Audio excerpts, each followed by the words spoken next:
Meanwhile, Fox News Atlanta, a handful of undocumented children among the thousands held in federal facilities around the country, were flown to Atlanta to reunite with their families at Hartsfield-Jackson International Airport Wednesday. Look at the nonsense, the insanity, the anarchy. We're flying illegal aliens who come across the border to their illegal alien families. The teenagers, I said the teenagers, not the babies, were escorted by Immigration and Customs Enforcement, along with several other children from Honduras, El Salvador, and Guatemala, to reunite with their loved ones. They should reunite with their loved ones. We should deport their loved ones back to Guatemala, El Salvador, and Honduras so they can all be reunited.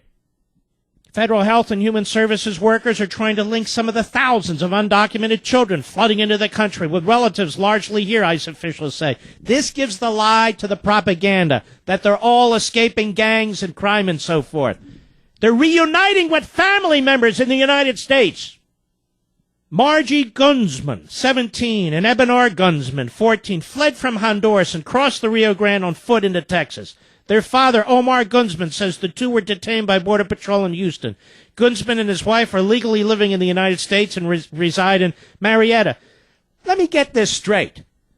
The parents are legally living in the United States. Their children are outside the United States. May I ask any of you parents out there, if your kids were outside the United States, well, let me put it this way. Let's be generic. If your kids were living in another country and they're 17 and 14, wouldn't you go to your children and live with them in the country they're in and take care of them? I mean, they come across Texas, they come across Mexico. What kind of parents are these? You get off your ass and you go back to Guatemala or Honduras and El Salvador and you take care of your kids. Gunzman says he's awaiting word from immigration officials on future orders, but for now, federal officials have asked him to place both children in school. Oh, these public school systems, they have no idea what the hell's going to happen now. You PTAs and PTOs, you better get ready. You better get ready. All these ESL courses or whatever the hell they're called, ELS, I don't remember. Yeah, ESL, English as a Second Language courses. Yeah, just get ready because you're going to be overwhelmed now. Hospitals, emergency rooms, get ready. You're going to be overwhelmed now. Colleges and universities in these so-called sanctuary states, in-state tuition for illegal alien children, get ready. Your kids are going to be bumped. At every level, this is wrong. At every level, this is wrong. So these parents abandon their children to come to the United States. Then their children come to the United States, an incredibly dangerous thing to do from Central America. They get here. Our federal officials take these kids, they're teen, one's 17, one's 14, track down the parents and unite them. There is an answer to this, ladies and gentlemen. Families shouldn't be divided, and when parents are so utterly irresponsible that they desert their own children to go to another country, you're supposed to defend your children and protect them, no matter what, against everything and anything. And we're the ones who are inhumane, and we're the ones who lack compassion. What kind of a family is that? Absolutely unbelievable. We're being played for suckers, and they're using their own children in their own countries to do it. And the fact that Obama will not call up the National Guard and treat this as an emergency, with anarchy going on the southern border, he has no idea who's coming across here. He has no idea if they're with drug cartels, if they're with MS-13, if they're Al-Qaeda and their ilk. No idea. None. And we're told that it's compassionate. The whole world should send their people in here. Why? Do you want to look like the whole world? You want to look like what's going on in the Middle East? You want to look like what's going on in Nigeria and the Congo? Do you want to look like what's going on in the Ukraine and Russia? And I could go on and on and on. We're a civil society, this nation. The nation is a civil society. The world is not. There are genocidal maniacs in the world. For whatever reason, they exist. They've always existed. Why? So the Chamber of Commerce and its members can squeeze a few more nickels out of a deal? Why? So the Wall Street Journal can sell a few more subscriptions to the Wall Street readers?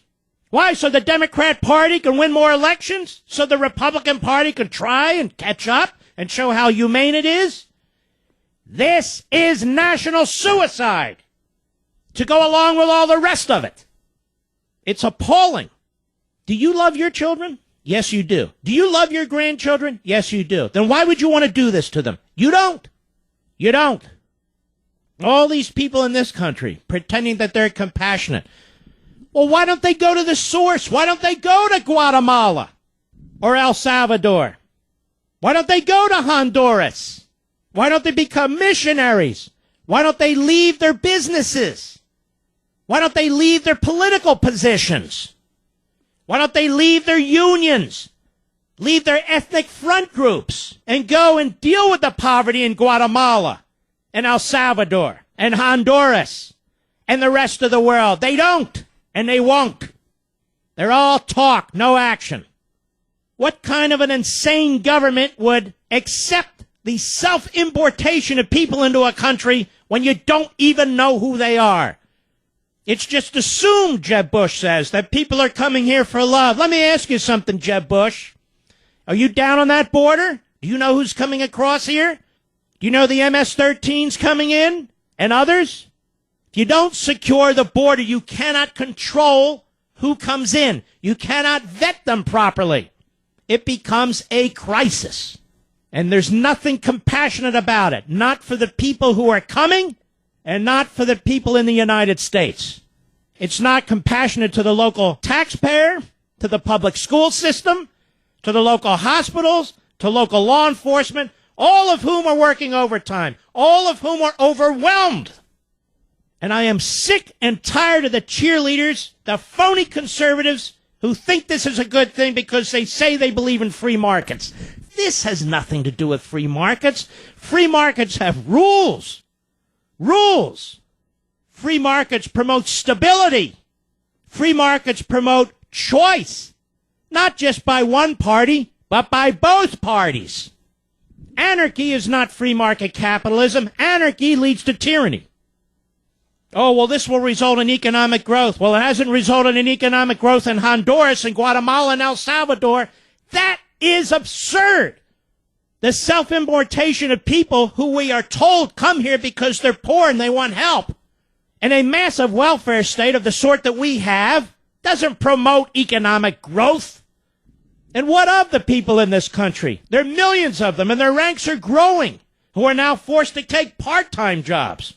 And the college kids that can't find jobs. I love hearing these Wall Street Journal guys on Fox sitting there, their tight asses on the 12th floor, whatever, on Manhattan, going on and on about, why wouldn't we import scientists and engineers from all over the world?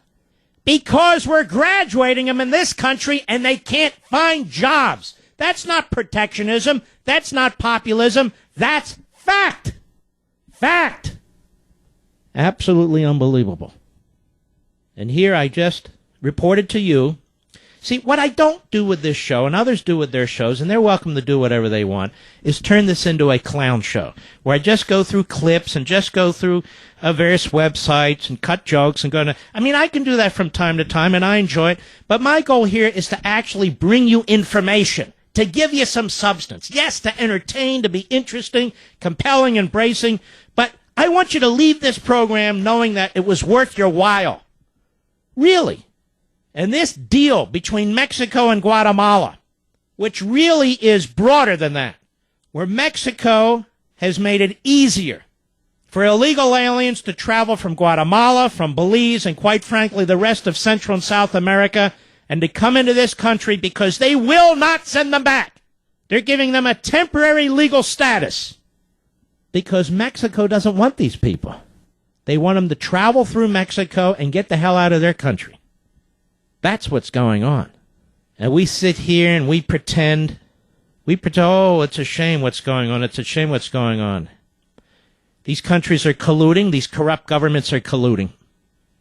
They're actually dumping people. What kind of governments dump their own people into another country? They're dumping people into the United States. And damn fools in this country will not secure the border. I'm going to tell you something. And I said it before Dick Cheney said it because I believe it. we're going to get hit again. We're going to get hit again. The enemy, the Islamo-Nazis, they're on the move all around the Middle East. They're on the move in Europe. They're on the move in Africa. Why the hell wouldn't they try and hit us again? We're the big bad guy, because we believe in things, we the people, like liberty and faith of your choice, tolerance, a rule of law, and all those other things that they hate. What do you think they see on the border? Do you think they see opportunity like never before? Of course they do. What about the drug cartels? Do you think they see opportunity like never before? Of course they do. What about the MS-13 gangs? And by the way, based in El Salvador, one of the three countries we're talking about. You think they see opportunities here as well? Right, Jeb? They're all coming for love. Right, Jeb? Morons. Morons. It always comes down to politics. Well, how will the Republicans get the vote? I mean, look at the demographics. Look at the demographics. We create our own destruction. Yeah, look at the demographics. Which cuts against exactly what these phony conservatives say within the Republican Party. They're not conservatives. They're corporatists. On the one hand, they say we need these people to come into the country because they share our beliefs. They want liberty. They want private property rights. They believe in capitalism. Then on the other hand, we're told if we don't pander to them, they'll vote Democrat because apparently they don't believe in all those things. But putting all the propaganda, all the politics aside, you and I, we know what's going on. It's not that we oppose immigration. We oppose anarchy. It's not that we oppose people coming here from other cultures. It's that we support assimilation. And in this, we are in agreement with our ancestors. In this, we are in agreement with our framers. It's interesting to hear these fools go on and on and on who pretend to know about immigration and the history of this country. Washington himself said many times that we welcome people from other countries, but they must show allegiance to one and only country, America. If he were to see people in the streets, illegal aliens carrying Mexican flags, Honduran flags, what have you, these ethnic front groups that have as their purpose balkanization, he would say unacceptable. No country can survive that. And no country can, ladies and gentlemen. It can't. You're a nation state, a sovereign country, with boundaries for a reason. A civil society. That is a society. And you can't have any of those things and have chaos when it comes to immigration at the same time. We are the compassionate ones, ladies and gentlemen. We who want this, the greatest of all societies, the most tolerant of all societies, the most beneficent of all societies. We are the compassionate ones. We are the righteous ones because we do not want that society destroyed. We are the ones who seek to preserve what's left of it.